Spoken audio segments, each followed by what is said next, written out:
مجھے سچائی سے بتائیے آج کون ایسی سوسائٹی ہے جہاں کے نوجوان شراب نہ پیتے ہو؟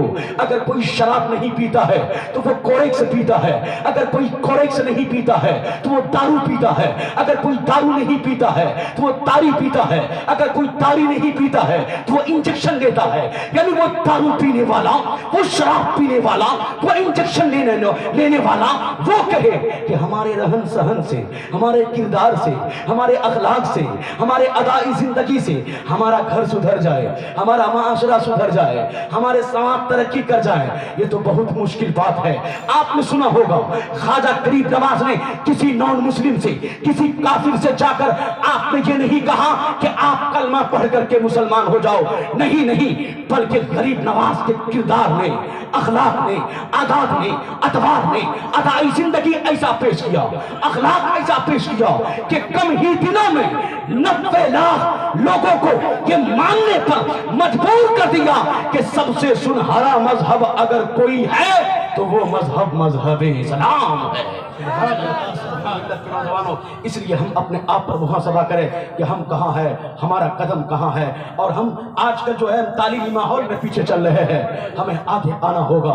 نبی کریم صلی اللہ علیہ وسلم پر جب پہلی وحی کا آغاز ہوتا ہے، جناب جبرائیل جب پہلی وحی لے کے آتے ہیں، اقرأ بسم ربک الذی خلق، وہ نہ تو نکاح سے تعلق رکھتی ہے، نہ طلاق سے تعلق رکھتی ہے، نہ کھانے سے تعلق رکھتی ہے، نہ پینے سے تعلق رکھتی ہے، نہ معاشی زندگی سے تعلق رکھتی ہے، نہ معاشرتی زندگی سے تعلق رکھتی ہے۔ ارے نبی پر جو پہلی وحی آئی تھی وہ علم کی اہمیت کو اجاگر کرنے کے لیے آئی تھی، وہ پوری دنیا کو تعلیم یافتہ بنانے کے لیے آئی تھی۔ میں کہنا چاہتا ہوں عرس سلامی میں آنے والے اے میرے بھائیوں، جس تاریکی کے دور میں، جس جہالت کے دور میں نبی تشریف لائے تھے، وہاں علم کا کوئی ماحول نہیں تھا، علم کی کوئی روشنی نہیں تھی، علم کی کوئی شعاع نہیں تھی۔ ایسے جہالت کے عالم میں، ایسے کفر الحاد کے گھنگور ماحول میں اللہ کے نبی صلی اللہ علیہ وسلم نے 23 سال کی قلیل مدت میں 1,24,000 صحابہ کے ہاتھوں میں قلم تھما کر کے دنیا کو یہ پیغام دیا تھا کہ اسلام مٹنے کے لیے نہیں بلکہ اسلام قیامت تک رہنے کے لیے آیا ہے، اور اسلام کے دامن میں کسی ایک گوشے کا علم نہیں ہوگا۔ دنیا کے تمام علوم جو دنیا میں پائے جائیں گے وہ اسلام کے دامن سے وابستہ ہوگا۔ حضرت آدم کا تعارف بھی علم کی بنیاد پر کرایا گیا۔ اس لیے میں کہنا چاہتا ہوں اے میرے بھائیوں، اپنے بچے کو تعلیمی میدان میں آگے بڑھاؤ، تعلیمی میدان میں آگے بڑھاؤ، بچے کو پڑھاؤ۔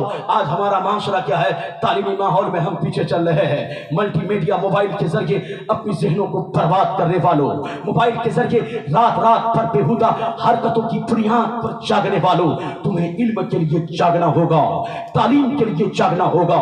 اے مسلمانوں، تمہارے بچے ہر شعبے میں، ہر گوشے میں، ہر علاقے میں اتنا ضرور ہو کہ کم سے کم RSS کے خلاف جو وہ تنظیمیں قائم کر کے مسلمانوں کے خلاف ڈھنڈورا پیٹتے ہیں اور آتنکوادیوں کا منصوبہ بناتے ہیں، تو کم سے کم آپ کا بیٹا ان کے علاقے میں اتنا گریجویٹ اور عالمیار پر ہو کہ اگر وہ ان کو دفاع نہ کر سکتے ہو تو ان کو ان کے مشن میں کامیاب بھی نہ ہونے دے، مسلمانوں کو تباہ بھی نہ ہونے دے۔ میں آج عرس سلامی کے بینر تلے آپ سے کہنا چاہتا ہوں، آخری بات کہہ کر میں آپ سے رخصت ہونا چاہتا ہوں کہ تعلیمی میدان میں اپنے بچے کو آگے بڑھاؤ، اپنے دارالعلوم کے مدرسے کو آگے بڑھاؤ، ورنہ نہ سمجھو گے تو مٹ جاؤ گے۔ اے ہندوستان والو، تمہاری داستان تک نہ ہوگی داستانوں میں۔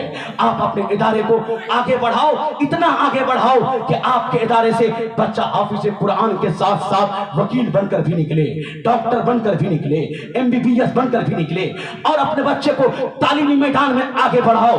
آج علم دین کے ساتھ ساتھ science, technology, astrology, astronomy, physics, chemistry, mathematics کا علم حاصل کرنا ہوگا تاکہ ہم زمانے کو جواب دے سکیں، زمانے کو ہم بتا سکیں، اور زمانے کو ہم بتا سکیں اور یہ بتائیں کہ قوم مسلم کے بچوں نے پڑھنا شروع کر دیا ہے، قوم مسلم کے بچوں نے اب اپنی ہاتھوں میں قلم اٹھانا شروع کر دیا ہے، قوم مسلم کے بچوں نے اب آپ کی اپنی زبان میں جواب دینا شروع کر دیا ہے. اگر کوئی نبی اکرم کی شان میں ہندی میں گستاخی کرتا ہوا نظر آتا ہے تو میرا بیٹا اس کی زبان میں حضور اکرم کی عظمت و شان کو بیان کرتے ہوئے اس کے باطل اعتراضات کا جواب دیتے ہوئے نظر آئیں گے. اگر کوئی امریکی دنیا سے نبی کریم صلی اللہ علیہ وسلم پر حملہ کرتا ہے تو میرا بیٹا زبان انگلش میں اتنا ماہر ہوں گے کہ اس کا منہ توڑ جواب دے کر اس کے تابوت میں آخری کیل ٹھوکتے ہوئے نظر آئیں گے. اگر کوئی نیٹ اور کمپیوٹر کی دنیا میں ہمارے علماء کا کارٹون بنانے کی کوشش کرتا ہے تو ہمارے بچے نیٹ اور کمپیوٹر کی دنیا میں اتنے ماہر ہوں گے کہ اس کا جنازہ نکالنے کے لیے تیار رہیں گے. کہنے کا مطلب یہ ہے کہ تعلیمی میدان میں اپنے بچے کو آگے بڑھاؤ, حافظ قرآن کے ساتھ ساتھ ڈاکٹر, انجینئر, پروفیسر بھی بناؤ. انما الاعمال بالنیات کا مسئلہ یاد کر لو. اس لیے تعلیمی میدان میں آگے بڑھاؤ. جب آپ کا بچہ علم دین کے ساتھ ساتھ زبان انگلش کا ماہر ہوگا تو وہ مسلک اعلیٰ حضرت امام احمد رضا کی اردو کتاب ہے, انگریزی میں ٹرانسلیٹ کر کے اہل انگریز اور اہل عرب کے سامنے پیش کر کے امام احمد رضا کی سچے عقائد کی ترجمانی کرتا ہوا نظر آئے گا. جب آپ کا بیٹا اپنے زبان و ادب میں کامیاب ہوگا تو فتویٰ رضویہ کو عربی میں وہ انگلش میں کرتا ہوا نظر آئے گا. جب فتویٰ رضویہ عربی میں انگلش میں ان کی زبان میں پہنچے گی تو پوری دنیا یہ نعرہ لگائے گی, مانا عرب نے تجھ کو یگانا, گایا عرب نے تیرا ترانہ, مانے ہے تجھ کو سارا زمانہ, ہم یہ سنت اعلیٰ حضرت. امام احمد رضا کا مشن تعلیم کے معاملے میں جتنا آگے بڑھ سکتا ہے کوئی دوسرا ماحول ہمیں نظر نہیں آ رہا ہے. اس لیے آج اس قوم کے پاس سب کچھ ہے, دولت ہے, عزت ہے, شہرت ہے, مگر استعمال صحیح نہیں ہے.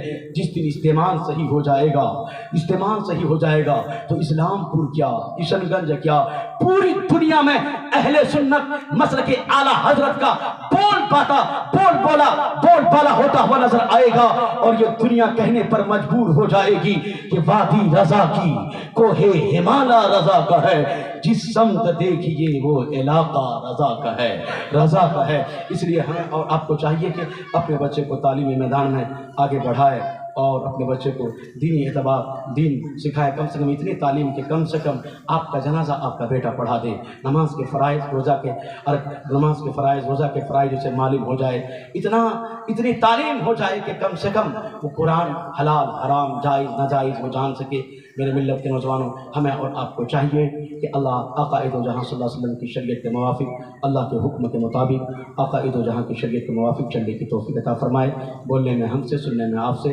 جو لوگ جیشے ہیں اس کو معاف فرمائے. پڑھیے لا الہ الا اللہ محمد رسول اللہ. خوب کی سیر چمن پھول چنے شاد رہے, باغ با جاتا ہوں گلشن تیرا آباد رہے. وما علینا الا البلاغ. السلام علیکم.